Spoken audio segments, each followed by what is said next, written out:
Guys, quick video on September 22nd, 2023. Feeling super sad right now. For all of you guys that are cat rescue people, cat lovers, cat fosters, cat adopters. I'm always doing TNR, which is trap, neuter, spay, for people that don't know what that is, or trap, neuter, return. Basically, for all the people that don't know what that is, basically it means you're trapping cats that are feral, that are outside cats, and you are taking them into a vet to be spayed and neutered so they don't make more babies. So I have a huge colony at my house that I feed. Costs a fortune. I care about them so very much. I am planning on starting a hopefully TikTok channel to educate people more about cats and about TNR and about different health issues, and also to ask questions so I can learn more. But just to let you guys know, I just arrived here at this place in Miami, which I found out about recently, but it's been here 2 years. And I didn't know that. It was the old Humane Society down south. If you're in Miami, it's way down south around 211th Street around the Government Center. So it used to be the Humane Society where people could go and do spay and neuter for dogs and cats, get rabies shots, all that stuff. Not regular vet care, just rabies shots, spay and neuter.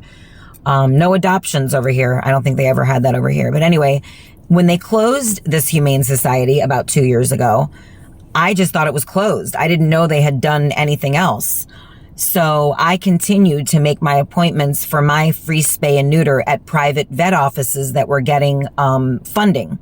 So there's a government grant that these vet offices were getting, and you could go and get free spay and neuter for feral cats. It used to be, years ago, it was like I had to pay between $15 and $25 a cat to get them spayed and neutered. But back then, didn't really have a colony. I had a few kitties here and there. Now it's like, they multiplied.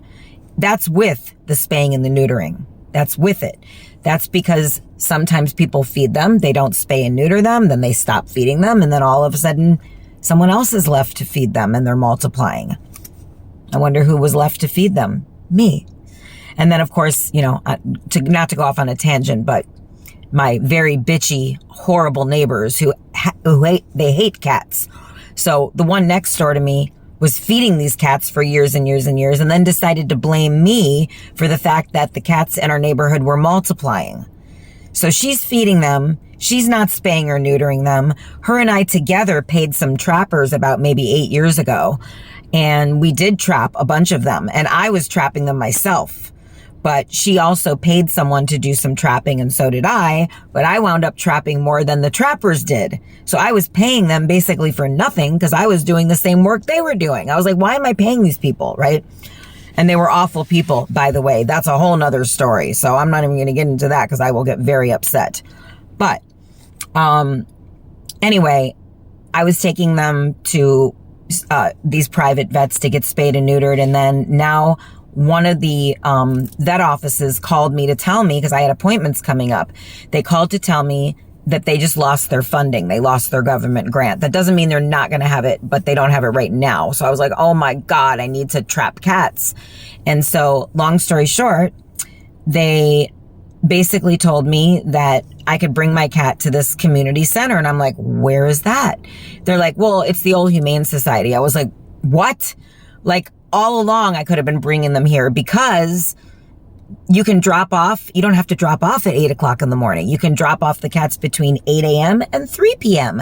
And then if you drop it off like later in the day, like not early morning, the cats will stay there overnight and they feed them and everything for you. You don't even have to bring food. And then they stay there. I mean, it's a little sad they're going to stay there overnight, but then the spaying, neutering surgery gets done in the morning. So right now it's 2:30. I'm about to walk in. The cutoff time is 3 o'clock. And the kitty's gonna stay there overnight, which makes me sad. You know, it makes me sad. I can't imagine they're gonna be very scared. They're gonna be sad. They have their colony friends at home. They have me. They know the neighborhood. Now they're gonna be in a cage for God knows how long. And I think about them having to pee and poop, and I have to ask them what they're gonna do about that. I guess they're gonna change the stuff in there. I don't know. But anyway, guys, the reason I'm super, super sad so sad to say this. It really bothers me. It really bothers me. The cat is pregnant. And the cat looks to be, I'm going to guess, more than halfway through the pregnancy. And I've never, like, I am one of these people that if I see a belly, I'm not aborting the babies. I can't live with that. But I have so many cats, guys. And I talked to several different rescue people. And I'm like, don't you feel guilty? They're like, no, I'm totally fine with the abort and spay. And I'm like, why though? You're killing the babies. And they're like, do you want more babies living outside? And I'm like, no, I would like to find someone to get them adopted. They're like, do you have space in your house? And I'm like, no, I don't have space in my house. I literally don't have an extra room. Well, yeah, I could put them in the bathroom. But then the problem is this. Yeah, you can put little tiny babies in your bathroom, right? Problem is, if you don't have another foster lined up they're born, right? Within about 5 weeks, they're moseying around. They're not going to want to stay in a little bathroom. They're going to want to walk around, right?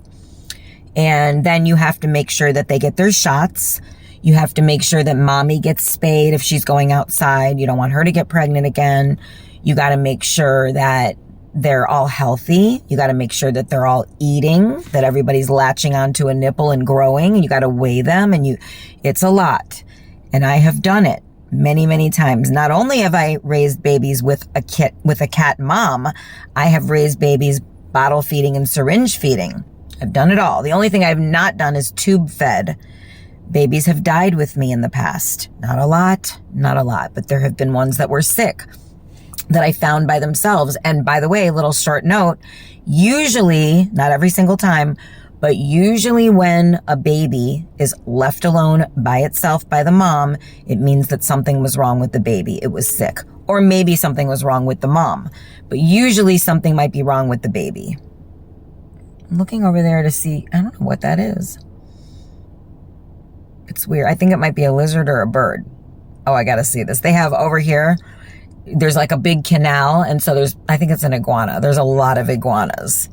I see like I can't turn I'm in selfie mode, so I can't show you guys, but I see a head, and then you see the gizzard thing, like, I'm seeing this little head popping up. I really want to film it for you, but anyway. This is what happens with attention deficit disorder. My mind just goes all the way, it's like, oh, there's a lizard. Oh, there's a bird.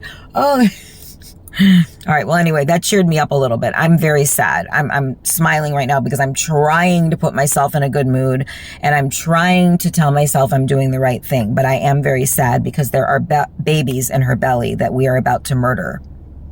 And yes, that's how I feel about abortion. Do I feel like abortion should be legal? Yes, I do. Do I feel like people that are incest or raped should be able to have an abortion? Yes, I do. Do I feel that mommies should have an abortion past 8 weeks? No, I don't. I don't feel that. I don't feel right about that. At 8 weeks, that fetus is forming a nervous system. And for me, my personal opinion is that the fetus can feel pain. So I would not want to kill a baby at 8 weeks in a human belly. And I do not want to kill these babies in this mommy's belly. It's making me very sad, and I am going to go through a mourning period from it. It makes me sad. I was very depressed last night. I get depressed in general because, even, let me tell you something, even if it's a male cat, and even if it's a female and it's not pregnant, I feel depressed because they struggle in the crate. Now, I do not have this one in a trap. I did not set a trap, so it didn't have that trauma. This one actually is very scared of me, by the way, but knows me, trusts me to an extent, won't let me pick her up or pet her, but trusts me enough to like come up to me for food, come up to me for catnip. So instead of putting the trauma with the trap, I just put catnip in a crate. That's another little trick for you guys to do if you want to trap a cat. Put some catnip in a crate or trap if you're using a trap. You don't have to worry about smelly tuna fish. You don't have to worry about smelly, messy food. Just put some catnip. They'll go right in. And so she was chilling in there with the catnip. Everything was fine. I didn't even shut the door right away because I was, running around the house getting everything together, feeding my other cats, feeding my dogs, cleaning the kitchen, making breakfast for my dad, doing 14 million things while I was preparing to leave to come here. And she was in there chilling, not making any fuss or anything because the door to the crate was open. So I thought, I was looking and I see her eyes are still open. She's not sleeping, but I gently closed the door and she didn't do anything because she was enjoying the catnip. But then 5 minutes into it, she realized the door was shut and she flipped the hell out. She was trying to, God knows what. I don't like when they're banging their head against the crate. That I've seen some of them bloody their nose from that. It's horrible. But now, as you guys can see, she's super quiet. I think she finally got tired because she was crying for a while. So the windup was she was in the crate for about an hour and then I left. About maybe 90 minutes at the most. But think about it. When people trap cats, these cats are in the traps for 8 hours, which I don't do. I don't trap them like that. I trap them morning time. I am dying to know if that's an iguana. Yeah, I think it is. Oh, I got to get a film of that. But I got to go in. So it's 2:38 p.m. Cutoff time is 3 p.m. I'm going in and I'm going to say a prayer for the babies in her belly. I hope they go to heaven with God and that they don't have any pain and that their little souls know that I'm doing what I need to do for my cat environment, for her, for the whole. And by the way, this cat here has been outside since she was a baby. So she has a cat mom. She has cat siblings. Her siblings are already spayed and neutered. Her mommy is spayed. She was the tough one to trap. So she was the last one. And then she got pregnant. She got pregnant early too. I mean, like right away. I didn't even see any signs of her going into heat, to be quite honest with you. That's why I was in shock. I didn't even know she was pregnant. And then I saw the belly and I was like, oh my God, I got to go and get her done. I got to get her done. So here we are today. I'm going in. It's 2:39. Have a wonderful day, you guys. I got to go say a prayer. Please say a prayer for her and her babies. And I don't have a name for her. I have a name for some of her siblings, but the idea was to get them adopted and I haven't done that yet. So maybe you can pick out a name. She's I'm going to make another video. She's a short-haired, I'm blanking out on the, she's gray and white. Tabby, hello. Cat lady here forgets the word tabby. She's a black and white, not a black and white, a gray and white striped tabby. And actually for a very long time, because she wouldn't let me get near to her, I thought she was a male cat. So I couldn't see the genitals, right? I thought it was a male, and 99.9% of the time I am right when I guess the sex of the cat by looking at the face. She has a very masculine looking face. So I thought she was a male, which is why I didn't rush the spay neuter. I'm like, she's not going to get pregnant. She's a male. Guys, I realized she was a female, couldn't get her in a trap, and then I see the belly. Time goes by very fast. Cats are only pregnant for 2 months. At the 1 month mark, you see the belly. And something about that, like 5-6 week mark, that belly oh, that hurt. Guys, I have I just went like this, like to make a gesture. And I have a very bad injury in my wrist and my thumb. Tell you about that next time. It's very, very, very bad. It's like a torn tendon and I should be wearing a brace and I'm not. So I'm going in more later, video on the kitty later. Please say a prayer for her. I love you all. And, I need prayers because I am sad. I am sad and I have to make a prayer because I'm about to kill babies. And that is really what's happening. If you are involved in cat rescue, you guys, and you're out there doing cat rescue, can you do me a favor? Please leave me comments and please tell me why I shouldn't feel guilty about aborting these babies. I need all the positive commentary I can get from cat rescue people. So please leave me a comment if you're involved in cat rescue. I need to hear it. Because I feel guilty. Aborting babies kills me. So if you guys are in cat rescue, please leave me positive comments and let me know why I shouldn't feel bad because I'm about to cry. Have a good one, babies. Say a prayer for the babies. Bye, guys.